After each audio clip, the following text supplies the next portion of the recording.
अच्छी तो है, वो तो मैं भी मान रही मेरी हूँ। बहन ने दिया है, मैं बुरी बोलूंगी?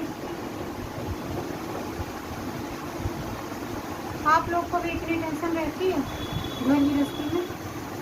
आप लोग को सिर्फ बनाना खिलाना रहता होगा, मुझे बहुत टेंशन है। नीचे गई हालत खराब है। एक गाइस राधे, मुँह में डाल दोगी क्या बहन? राधे राधे, श्री राधे। आज राधा अष्टमी है, राधा जी का आज हैप्पी वाला बर्थडे है, तो राधा जी के हैप्पी बर्थडे के लिए बहुत बहुत शुभकामना। तो शाम में नैन्सी राधा जी के लिए भोग वगैरह बनाएंगी, प्रसाद बनाएंगी, तो चढ़ाएंगी। अभी नहीं बनाएंगी, अभी खाना वाना बन रहा, बोलेगी शाम में चढ़ाऊंगी। तो जो मंगाई तो नहीं तो तुम? मालपुआ बना ले आएंगे शाम को चल के, अभी ले आएंगे मैं नहीं जाती बार बार। तो पापा से तो एक बार मैं तो गई, मैं बेहोश हो गई। आज यहाँ पे भैरव जी का मंदिर है, सूजी काजू तो यहाँ पिस्ता पे ले ले। मेला लगा हुआ है नीचे। अभी मैं गई, कितना पिटारा लेके आई हूँ, शक्कर नहीं थी, शक्कर टमाटर खीरा और वो भी लाई हूँ, बीटरूट। अच्छी बात है, जब उसमें नमक और नींबू डाल दो ना तो वो ज़्यादा कड़वा नहीं लगता है खाने में, मतलब अजीब सा नहीं लगता। जो चीज़ फायदा करती है वो खाना भी तो चाहिए। हाँ तो खाना चाहिए, पर जैसे खाते खाते ये नहीं कि मन बिल्कुल अजीब हो जाए, तो उसमें नींबू डाल दो बीटरूट में तो अच्छा लगता है। आज मुझे वहाँ जाना था पर गई नहीं, आज कह रही थी बड़ी मम्मी की, तो नहीं गई, मन नहीं था, हिम्मत भी नहीं थी जाने की। 10 तारीख को मेरे पापा की श्राद्ध है, तो उसमें भी हो सकता है जाना पड़े। वैसे तो कैंसिल ही है, पर देखते हैं। इसी के दिन तो छोले इतने आराम से जब रख दो खूब आराम से हो जाते हैं, और किसी किसी दिन तो पूरा गैस की सत्या पिट जाती है, आवाज़ पूरा गैस में गिरे जा रहा है, गिरे जा रहा है। अच्छा तेल नहीं डाली थी। कभी कभी मेरा दिमाग भी काम करना बंद कर देता है। ये तो इतना झमेला रहता है, इतना इतना काम रहता है कि किधर किधर मुझे दिमाग लगाना पड़ता है। यही इसी से मैं और हमको लग रहा है सूखती चली जा रही हूँ, कुछ कारण ये भी है। अब तो जितनी रिस्पॉन्सिबिलिटी है, जितना बोझ है, सब मेरे ही ऊपर है, सब कुछ। इसकी वजह से मेरा शरीर और सूखते जा रहा है। बताइए, आवाज़ नहीं निकलती बोलते टाइम कि कितना चिल्ला के बोलो और तेज तेज बोलना पड़ता है, मुंह से आवाज़ ही अच्छे से नहीं निकलती। उफला चल रहा है तो कुछ दिखाई नहीं दे रहा। अभी छोले हो रहे हैं धीरे धीरे, आलू तो निकाल लिया था। चावल मैंने सोचा मम्मी साफ करके तो देती हैं, पर एक बार जब डालती हूँ तो साफ कर लेती हूँ, दोबारा से चेक कर लेती हूँ।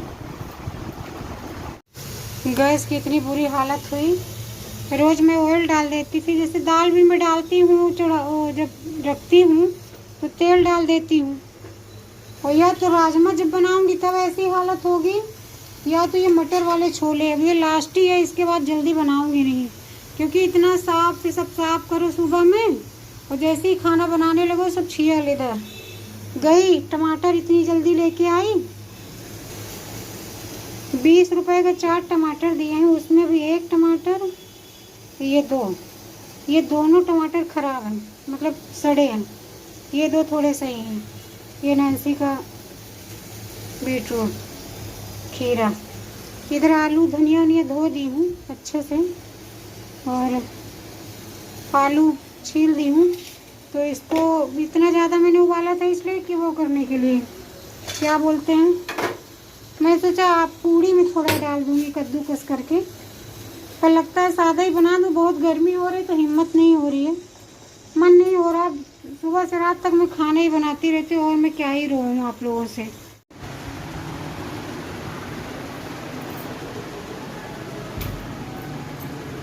इनको जब दूसरे काम के लिए दोबारा बोल दो ना तो गुस्सा आ जाती है। आज मैं ज़्यादा अच्छी लग रही हूँ, थोड़ी थोड़ी मुझे लग रहा है।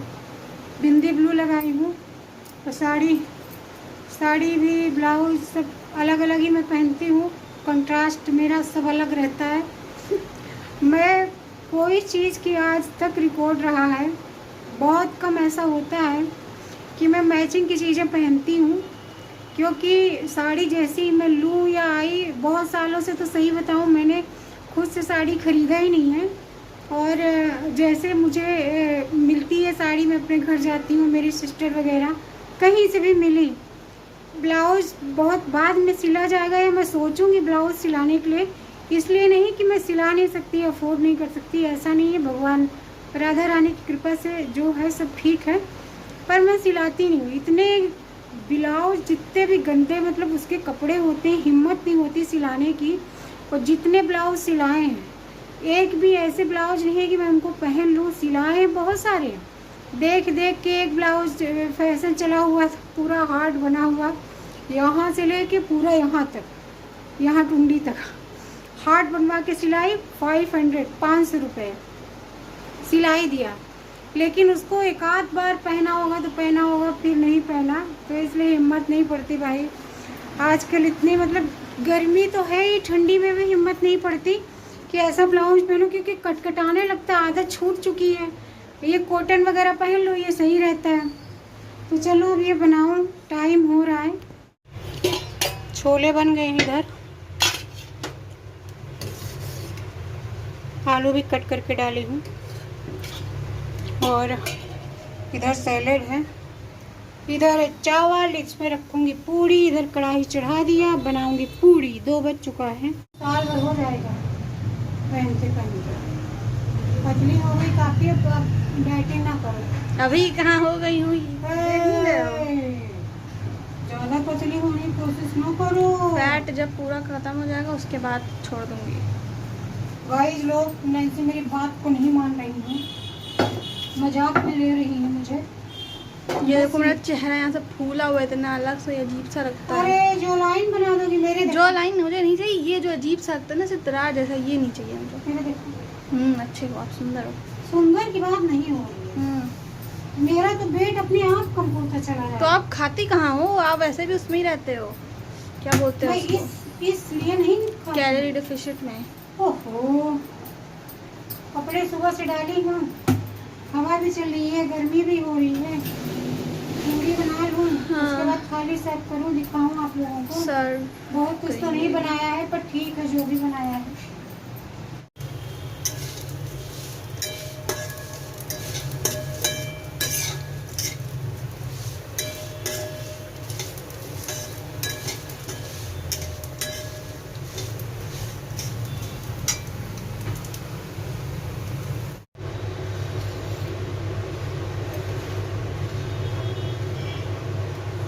यहाँ पे मैं बनाने जा रही हूँ आलू का पराठा। इसमें मैंने धनिया पाउडर ऐड किया है, हरा धनिया, ग्रीन चिली, नमक। तो ये आलू मुझे थोड़ा कम लग रहा था, सुबह उबाला था जो दिखाया था उसमें आटे में डालने के लिए। ये छोटा एक प्याज इसमें ऐड करूँगी बारीक कट करके। और आलू कम है तो ये मैंने कच्चे आलू छीले हैं, तो इसको धो लिया है, तो इसको बारीक वाले से कद्दूकस करूँगी, तो ये बढ़िया बनेगा क्रंची। तो ये पतले पतले जैसे रहते हैं तो ये पक भी जाएंगे अच्छे से। अरे कूलर बंद कर दो, आवाज़ नहीं आ रही, तुम लोग तो कूलर ही चलाए पड़े रहते हैं। ये इतना बारीक होता है तो ये इजीली पक जाएगा और बहुत टेस्टी भी बनता है। मतलब कुछ आलू पके हुए और कुछ कच्चे, तो कॉम्बिनेशन अच्छा रहता है। कभी बनाइएगा आप लोग, तो बहुत ही क्रंची क्रंची बनेगा पराठा। शेयर करूँगी। पहले इसको मैं, आप सोची कि 2-4 आलू क्या ही उबालूँ, तो इसी के लिए मैं सोचे कि कद्दूकस कर लूँ। दिमाग में आ गया कि कद्दूकस बारीक वाले से करूँगी, ये ऐसे है तो ये पक जाएंगे, सेकते टाइम पक जाएंगे, इसके मारे फिर मैंने उबाला नहीं। ये जी मुझे ये आसान पड़ा। कभी पूरा कद्दूकस करके आलू पहले कद्दूकस कर लीजिए, उसके बाद इसका पानी रिमूव कर दीजिए अच्छे से, उसके बाद बनाइए, तो आप पराठे बनेंगे, तैयार होंगे बनके। तो इसको मैं पहले पूरा कद्दूकस कर लेती हूँ, इसमें पानी भी रहता है तो वो पके वाले आलू एब्जॉर्ब कर लेंगे। बार देख लो। तो इसको मैंने ऐसे, जब मैंने कद्दूकस किया तो पानी ज़्यादा लग रहा था, तो इसका पानी निकाल के फिर वो किया, मतलब गारा इसका पानी, और कुछ रह ही गए हैं, नहीं तो ये बनते ही नहीं, पिचपिचे हो जाते। अब पानी निकल गया तो इजीली बन जाएंगे। मसाले मुझे इसमें दोबारा से ऐड करने पड़ेंगे कुछ, थोड़े बहुत।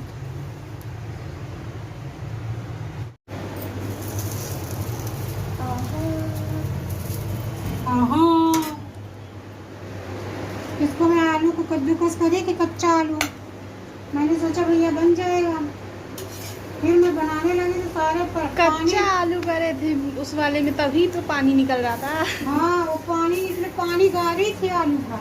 अरे फिर भी वो निकलता रहता है, आप जितना वो कर लो। फ्रिज में रखी तब भी नहीं सही हो रहा था। उसके बाद इसको भूनना, तावे पे थोड़ा सा घी डाल के इसको फ्राई किया तो इसका पानी पूरा सुखाया। अब ये बन गया है और लोग खा भी चुके हैं। अब कुछ लोग बचे हैं तो उनको देने जा रही हूँ। और इसी के साथ वीडियो का एंड करूँगी। मिलूंगी आप लोगों से कल एक नए ब्लॉग में। तब तक के लिए thanks for watching. Bye bye. Radhe Radhe. Bye. इसलिए राधे बनाओ।